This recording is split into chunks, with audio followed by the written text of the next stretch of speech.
Assalamualaikum warahmatullahi wabarakatuh. Selamat sore, selamat datang di Podsman Podcast Manajemen. Perkenalkan, saya Friska. Di episode 3 ini, kita akan membahas mengenai pergerakan mahasiswa. Kita selalu mendengar terkait pergerakan mahasiswa. Pergerakan mahasiswa adalah penerapan keilmuan yang dimiliki mahasiswa untuk melakukan perubahan sosial ke masyarakat yang diinginkan. Dari definisi ini, kita pasti bertanya-tanya kondisi apa yang sebenarnya yang diperjuangkan oleh mahasiswa tersebut. Terus, bagaimana cara mahasiswa dapat mencapai kondisi tersebut?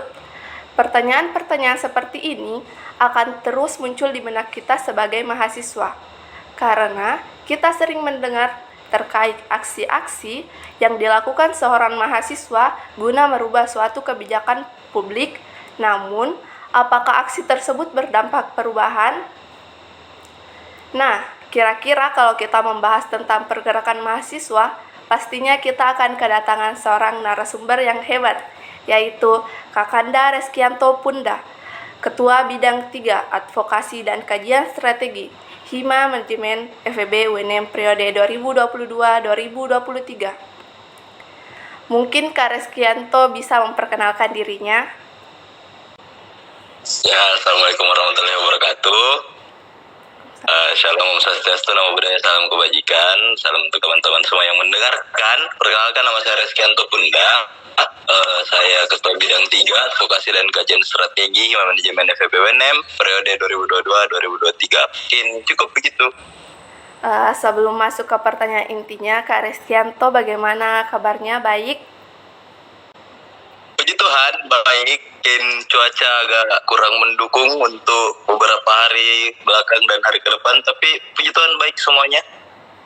Mungkin kita langsung saja ke pembahasan kita mengenai pergerakan mahasiswa. Nah, menurut Kak Reskianto, bagaimana perspektif Anda mengenai pergerakan mahasiswa? Mungkin langsung saja Iya, Kak. Pergerakan, kalau pergerakan memang agak sulit dijelaskan. Kalau tentang pergerakan itu sendiri, kalau saya dari diriku sendiri, pergerakan mahasiswa itu kita perlu tahu dulu munculnya dari mana. Munculnya pergerakan mahasiswa itu sendiri karena adanya kesepahaman antara individu-individu, dan muncullah kelompok-kelompok dari mahasiswa itu sendiri. Dan bagaimana caranya kelompok-kelompok itu bisa disatukan, yaitu didukung oleh lembaga kemahasiswaan. Lembaga kemahasiswaan ini tersebar di setiap kampus-kampus, dan pikir dari situlah awal mulanya, mulai dari individu-individu setiap mahasiswa, dan kemudian muncullah kesepahaman dinaungi oleh lembaga-lembaga kemahasiswaan itu sendiri. Ketika ada satu pandangan, tentu juga ada satu arah yang ingin dicapai, dan tentu juga ada tujuan yang ingin dicapai di dalamnya. Dan ada tentunya hal-hal yang perlu dibela untuk memulai pergerakan itu sendiri. Pergerakan, sudah saya bilang di awal, adalah kesadaran. Kesadaran akan apa? Keresahan-keresahan yang terjadi. Mulai dari keresahan yang terjadi di diri individu, dan mulai ada ruang untuk berdiskusi, berkumpul bersama-sama, membicarakan.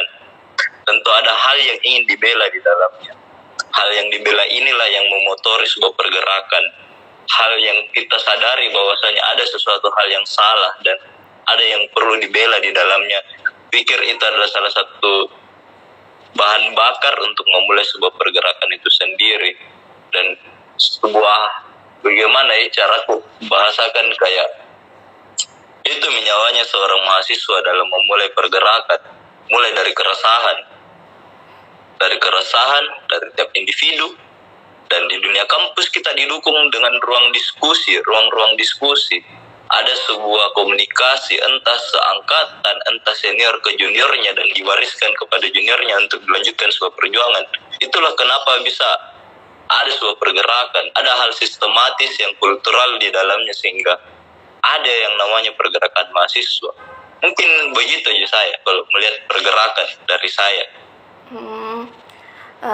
Jadi Kak, sebenarnya tujuan dari pergerakan mahasiswa itu apa? Tujuannya? Kalau tujuan, kan sudah saya bilang tadi di awal bahwasanya pergerakan itu terjadi mulai dari individu terus kelompok. Nah kalau tujuan kan awalnya sudah dari individu punya pemikiran dan disatukan oleh sebuah kelompok dan lembaga kemahasiswaan. Inilah gunanya juga untuk melakukan konsolidasi dan jalan aksi untuk melakukan sepahaman. Tapi kalau simpelnya kalau dari saya, tujuan dari setiap masing-masing kepala tentu ada perbedaan. Tapi kalau melihat simpelnya, khususnya kita berbicara tentang mahasiswa itu sendiri, kita melihat dari Tridharma perguruan tinggi. Salah satu Tridharma perguruan tinggi di dalam itu pengabdian terhadap masyarakat. Nah ini yang perlu kita pegang, pengabdian terhadap masyarakat. Bagaimana caranya kita memperjuangkan? Tujuan itu memperjuangkan hak-hak masyarakat itu sendiri, karena kita berada di posisi adalah sebagai social control mahasiswa. Memang caranya memperjuangkan hak-hak masyarakat. Nah, setiap mahasiswa seyogyanya memiliki keresahan terhadap sebuah sistem ekonomi. Kita berbicara ekonomi karena kita mahasiswa ekonomi. Ketika kita mahasiswa hukum, ya mereka merasakan keresahan yang sesuai dengan jalur hukum. Maksudku dalam hal ini, pembelaan dalam sesuai dengan ilmu murni setiap mahasiswa itu sendiri. Jadi tujuannya jelas untuk melakukan pengabdian terhadap masyarakat, karena itu sudah tertuang di Tridharma perguruan tinggi. Itu tujuannya, membela hak-hak. Untuk apa membela hak-hak masyarakat? Ya, untuk mengaminkan sebuah Tridharma perguruan tinggi, dalam hal ini pengabdian terhadap masyarakat. Mungkin kalau saya seperti itu. Nah, bagaimana pandangan Anda terkait perbedaan pergerakan mahasiswa dulu dan masa dulu dan sekarang? Saya pikir perbedaan tentang yang dulu dan yang sekarang tidak ada bedanya, hampir sama. Selama masih ada ruang-ruang untuk berdiskusi bersama-sama, perbedaannya tetap sama. Perbedaan yang kulihat untuk sekarang dan apa yang saya cermati di pergerakan yang dulu, ya metode-metodenya. Ketika dulu mungkin untuk mempublish sebuah hasil kajian itu agak sulit untuk disebarluaskan karena dari tangan ke tangan, karena belum ada media sosial untuk menyebarluaskannya.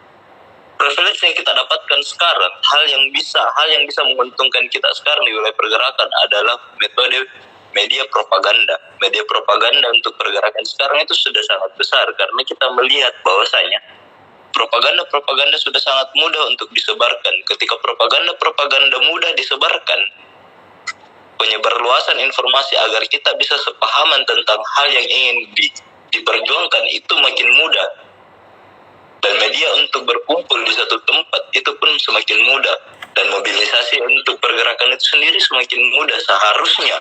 Dalam hal ini seharusnya mempermudahkan kita untuk memulai pergerakan.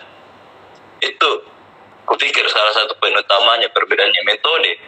Karena kalau kita mencari perbedaan sama, pergerakan yang dulu dan yang sekarang adalah tujuannya satu, pengabdian kepada masyarakat, pengabdian terhadap masyarakat. Pikir itu, mungkin itu yang kalau menurut pandanganku itu yang dulu dan yang sekarang pergerakan mahasiswa itu perbedaannya itu metode mungkin. Apakah partisipasi mahasiswa dalam pergerakan mahasiswa ini murni untuk menyuarakan aspirasi untuk memihak kepada rakyat atau hanya untuk mengikuti tren saja? Nah ini juga salah satu hal yang perlu kita pikir. Ada beberapa orang yang menganggap pergerakan mahasiswa itu karena tren. Mungkin karena banyak orang yang bahas ini, makanya banyak mahasiswa yang turun ke jalan. Tidak. Ini kupikir ada salah pemikiran seperti ini, bahwasanya mahasiswa untuk turun aksi itu untuk tren saja. Pikir murni. Kenapa bisa saya katakan murni? Karena kita mahasiswa, kita memiliki ruang lingkup kampus yang di dalamnya teman-teman bisa memilih dan bisa mendapatkan pendidikan melalui jalur dari akademiknya teman-teman, ruang-ruang akademiknya teman-teman, ruang akademisinya teman-teman, dan juga bisa kita mendapatkan selama masih ada ruang berdiskusi di lingkup kampus, selama masih ada komunikasi yang dibangun di dalam kampus. Itu pikir ketika ada kembali lagi yang saya katakan di awal, ketika ada kesepahaman, ketika ada ruang diskusi untuk membicarakan bagaimana keadaan negara kita sekarang, bagaimana sebenarnya yang diperlukan oleh masyarakat, dan bagaimana seharusnya pemerintah bersikap dengan hal tersebut. Pikir itu murni karena keresahan ini datang dari mahasiswa itu sendiri, bukan dengan digiring untuk bahas hal ini, bukan karena dengan dorongan haruskah ikut aksi untuk menjaga eksistensiku. Pikir tidak seperti itu. Ketika ada mahasiswa yang memang mungkin mengikuti tren, melihat teman-temanku ikut aksi, ini saya juga harus ikut turun aksi, itu adalah salah satu tanda awal untuk memulai pergerakan itu sendiri. Jadi pikir tetap ada yang bakalan mengikuti tren, tapi sepenuhnya sepenuhnya murni dari keresahan mahasiswa itu sendiri, dan dinyalurkan aspirasi tersebut. Kalau saya mungkin seperti itu. Kak, sebagai Ketua Bidang 3, selama menjabat sudah ada berapa kasus yang dikawal, dan sekarang kasus apa yang sedang dikawal? Kalau di bidang 3 itu sendiri, karena sesuai dengan advokasi dan kajian strategi, mungkin untuk pertama itu reformasi Polri. Yang kita ingat beberapa kasus kejadian di Kanjuruhan, dan kita bisa melihat dari kejadian tersebut bisa kita refleksikan bahwasanya ada kesalahan kultural di dalam tubuh Polri itu sendiri, dan yang tidak sesuai dengan konstitusi yang seharusnya dia jalankan. Dan juga tentang pemberian UKT dari pihak kampus itu sendiri ke teman-teman mahasiswa yang tidak sesuai dengan golongannya. Dan yang kedua juga yang selanjutnya juga tentang infrastruktur kampus yang tidak sesuai dengan apa yang seharusnya kita dapatkan. Mungkin seperti itu. Untuk sekarang di bidang 3 itu sendiri kita sedang meriset tentang bagaimana pembangunan gedung BU. Perlu kita ketahui bahwasanya gedung BU itu dimulai dari 2014 kalau saya tidak salah, dan sampai sekarang masih mangkrak. Mengingat juga dengan kondisi otonomi kampusnya kita masih BLU, dan segala pembangunan masih dikembalikan oleh pusat, yang dikawal oleh bidang 3 itu sendiri bagaimana pengawalan dari birokrasi fakultas melihat pembangunan gedung BU itu sendiri yang sampai sekarang masih mangkrak dan tidak sesuai dengan bagaimana sekarang kita di ekonomi itu punya gedung BU, BD, BT yang aktif dipergunakan kuliah. BU juga tetap digunakan, tapi cuma berapa kelas, sementara setiap tahunnya kita Fakultas Ekonomi itu selalu melonjak naik penerimaan mahasiswa barunya, dan tidak cukup 3 gedung ini untuk menampung keseluruhan jumlah mahasiswa aktif di Fakultas Ekonomi. Dan ini yang perlu kita kawal, karena ini haknya kita. Karena kalau dari teman-teman bidang 3 sendiri melihat bahwasanya cara fakultas dan cara birokrasi UNM untuk mengakali, dalam tanda kutip mengakali jumlah mahasiswa yang membludak, yaitu untuk mengonlinekan teman-teman mahasiswa baru. Ini yang menjadi lucu. Bagaimana caranya dia mengobati kesakitan yang ada dalam tanda kutip kesakitan yang ada di Fakultas Ekonomi dengan cara mengonlinekan mahasiswa baru. Sementara teman-teman mahasiswa baru sama kewajibannya dengan mahasiswa semester 2, semester 3, 4 dan 5. Sama kewajibannya membayarkan UKT, dan haknya juga tetap sama. Tetapi pemenuhan hak untuk mendapatkan pendidikan secara langsung, untuk bertemu langsung tatap muka bersama dosen, tidak dapat dipenuhi. Karena itulah ketika birokrasi memaksakan untuk mengoffline-kan keseluruhan mahasiswa aktif, tentu jelas bahwasanya gedung BU, BD dan BT tidak mampu untuk menampung keseluruhan mahasiswa aktif yang ada di Fakultas Ekonomi. Mungkin itu yang sementara dikawal sama teman-teman di bidang 3 itu sendiri. Apa pesan Anda untuk seluruh mahasiswa untuk tidak menjadi mahasiswa yang apatis, tapi juga ikut dalam pergerakan? Pesan untuk mahasiswa untuk tidak menjadi mahasiswa yang apatis. Kalau saya itu sendiri ya mulai dari kepekaannya teman-teman, kesadarannya teman-teman, bahwasanya sekarang kita sudah memegang sebuah jabatan yaitu mahasiswa, sebuah perpindahan dari kita ketika kita SMA kita masih siswa dan sekarang kita sudah memegang sebuah gelar yang namanya mahasiswa itu sendiri, yaitu kita harus memulai kepekaan itu sendiri yang harus kita bangun. Kenapa kepekaan harus kita bangun? Agar tercipta sebuah keresahan.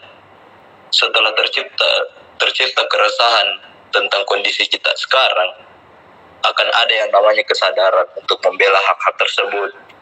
Teman-teman mahasiswa kita sudah mendapatkan privilege apa? Mendapatkan pendidikan. Kita mendapatkan pendidikan, kita juga mendapatkan pengawalan dari lembaga kemahasiswaan. Tugas lembaga kemahasiswaan ini untuk mengarahkan dan memacu teman-teman untuk bisa mendapat sebuah kesadaran tersebut. Kita mahasiswa adalah kita adalah makhluk-makhluk intelektual. Kita mendapatkan sebuah pendidikan, kita mendapatkan ruang untuk berdiskusi sama-sama. Apalagi kita tidak membela hak-hak masyarakat. Itulah bedanya kita dengan masyarakat dan kita perlu membela hak rakyat itu sendiri.